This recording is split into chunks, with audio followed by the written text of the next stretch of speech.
revenge ne haina palapasu yauri ne baza yes sabakna haira abane ba mogi hoji kano ne adu MLA the Pauline Hokip has name psycho SCG MLA oiriba Pauline Hokip na madugi laman khumani hai ate na te ba jiri da relief game da leiraba family me am du moi phadri ngai mamangda haji kangbu ji phadri ngai mamangda yum mai thadri ngai mamangda mogi nongoi pa am la kan da attack to bane ba attack to matam da onjal laga mi gi leiriba share pe kangbu da so mu whatever kulai munna honar bayai na tagana attack to honar bayai shira pe singuna mu halaga ritale to matam da moi tara tara so shigi bane ba ko moi tara tara shigi bado adu ai koina harpna mai na harpna te bado central security force na hasaba ne ba mane chumere adu hasaraga suna kan kai micham phar puri ne ba ko pareng lengala khong pugi be ori khoi uri ne ba tanari ne ba ko pu har kan da mu ka ke dore sigi le ni Pauline Hokip ai bani pa sina ikai ko na kan da masano pi ga maga si sahi mari khena ya sahi mari hane ya ka no hai bai praman wa tho tho le ni ne ba ko oi lama chum de amani miyam haina bu ni ko yam ko adu gumba MLA duna akhoi gi angang ahum nupi ahum hatpado laman khumman her har khine ba ko adu da wai akhoi thamoi sina phare Pauline Hokip nungsi na rasi kauthok na rasi hoi yare na haiba chumme na khoiram dui ne ba moida lerin ko khoiram dui ne ba khoiram mo haiba ne ba ko akhoi le MLA sina angma thok sina madi khoi thamoi na di badu ya angma moe khoi pa mi justice yes achuma pa me achuma to pa me adu umma mayam ndu nainaraga taraga hairoganda lerin akhoi je thamyam ngai ko thamyam ngai te duna asagi lainari film si MLA na tawang makamuna hairaga di ko laman khumani hairiba midu MLA oibagi matak chelobang amde ba ko icham jama civilian amna hairam boy taraga di akhoi gi mina hairam boy taraga di ko phaga na chai manga tara jeram sangna ne ba ko sigi suguma bias le thong sigi pam hai khoi to bigno habe ne ba ado le sigi stage yaro bani na yaro le bani na ai hambal ko si lirin kaimate praja singda akhoi ke to mina sige ko akhoi ke to mina sige akhoi ke to mina sige akhoi ishan isha ngaksa ba ishan isha ge tongan akhoi gi leader ma khallaga ko matik chaw khallaga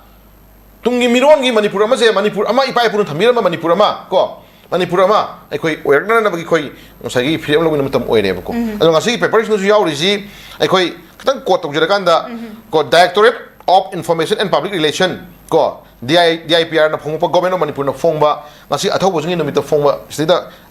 kan ma machang yaw ri ko machang yaw ri yam nungsi ko yam nungsi lerin papers jigi kalam macha ama khitang ga khoi phongbi ko masi tangai phang ngasi papers mamai se manipur lengak sina sigi mamai sima sima pesa tin thongda ke su am khoi pamu roi khali ko aduna se mamai sima pakna thok bo jingi sing nomi se masi phongbi ra ga de na sunu ga dong ni ko asida mo ne londa ma yauri ko sida moina government of manipur na phong boda makhoi gi maribak ning ma thok sing ni ko makhoi gi leibak mushiba madi maribak dum ka thok ngam bagi thona adudi ai khoi gi thamoina munai dina leiduna ai khoi bu thona happy gi ni na tungi miro na sida government of manipur haidi ko government manipur haidi ba adu sunu kan na isa issue mayam ni maka tra halaba angang masa ba da sagi ijat manghan bade hinokna kap dungan kap hala turen hadra bai stage ba jiba uda masjid khoina ipa ipugi thongna je ngasi government na phongdok pirak paga sumda ulliba thongna jiga khoi sai area thamak nang nuai da lei ba ko khoina haijani ni khoi bitang chambi hamna na chade ai khoi bitang chambi hamna chade adugumba ka hen ma thok chalaba ka ngu sindudi leinga na sumado yade habe dum khoi pim dam oye ko ana su ma yam je ning jira kanda lerin thamo yam ngai te dun hogi bori khoi ning mo phna chade ko adun leriba sugumba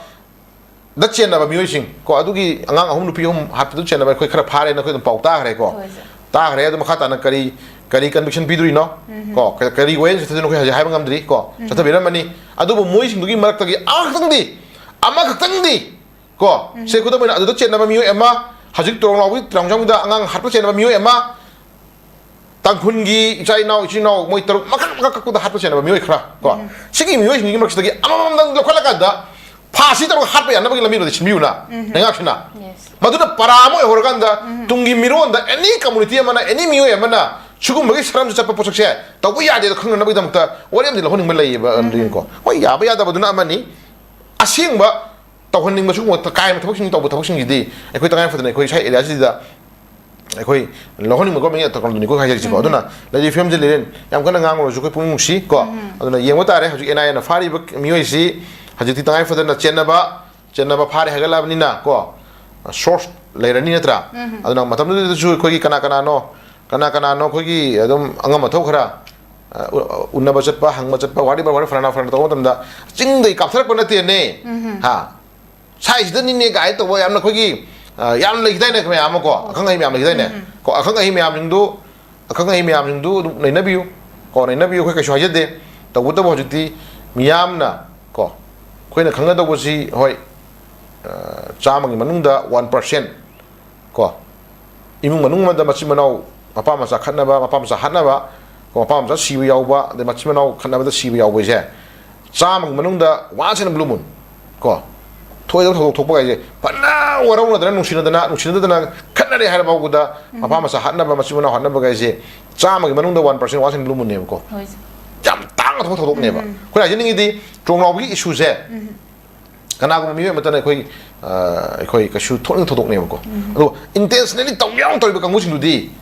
떡게나 칸마 강무신도 떠라네 버더나트라 아두기 미시도 그나가나 그 쿠틀 하이나바네 아두 다다이 야들이당 사이 코이나주 사이 액터 사이 쿠키노 이람비 야이 쿠키나 니가 하이버 보이지 하이버 나다 하이는 덤이 좀 야오게 되는 프로마니 리는 거 아두나 사이 바만 번적이버도 쿠키 번마다 사이 조빙바 얌와이다 바거 अदन cookie पनबदंग सही हाइन नखोन का हाइन पंजाबजे हाइन पनबदंग सही का हाइन खोद ओंजला का मोरक जो मी दम यावम दि यावी को अन दु गोमे याम दो हजि खनबिरो हजि NIA ना जि फारे ना पुथोरे मा को अदो करी हेवी दुरी मागी मखादा अतै तै मयाम चेनल बा एनी कम्युनिटी मी चेनल दो खंगदे अदु जुम लाक्चनी परमानी को हजि सिदा फारे हाइ बनि पा कयमिंग बा कोगी एस पलान है को एस पलान जे माजे कइनो मखा ताबस खर हाफि दे फदौने को माजे करोडा किबगेनला हा एस पलाल थादौ हाइब्रा अदुगुम्बा खोगी किबगेन ओइरिबा कनो ओइरिबा खोई खंद्रे को थादौ सिजु दम कन्फ्यूजिंग लै को अदुना पोसे मै मसेन gi पोसे खोई तंग क्लैरिफाई चंगी को अदुना सुगुम्बा मयाम जे जुदि सी ओइराबनि हाइराबनिना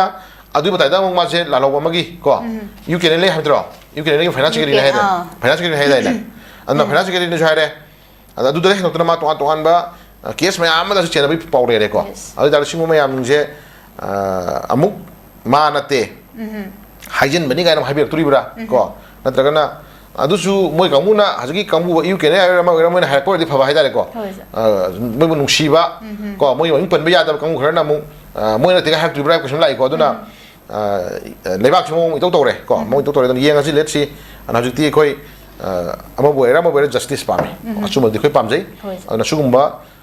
मोमेंट तालो थोतो चेन कांगु जिंजे लेबाक के चपचा फ्रीडम लोगी रकांदा चपचा नम मथक अकन एक्शन मा को लोगी एक्शन मा लोन नब को खन बि फम जा साइ थमजगी मचुम बो फम नेसा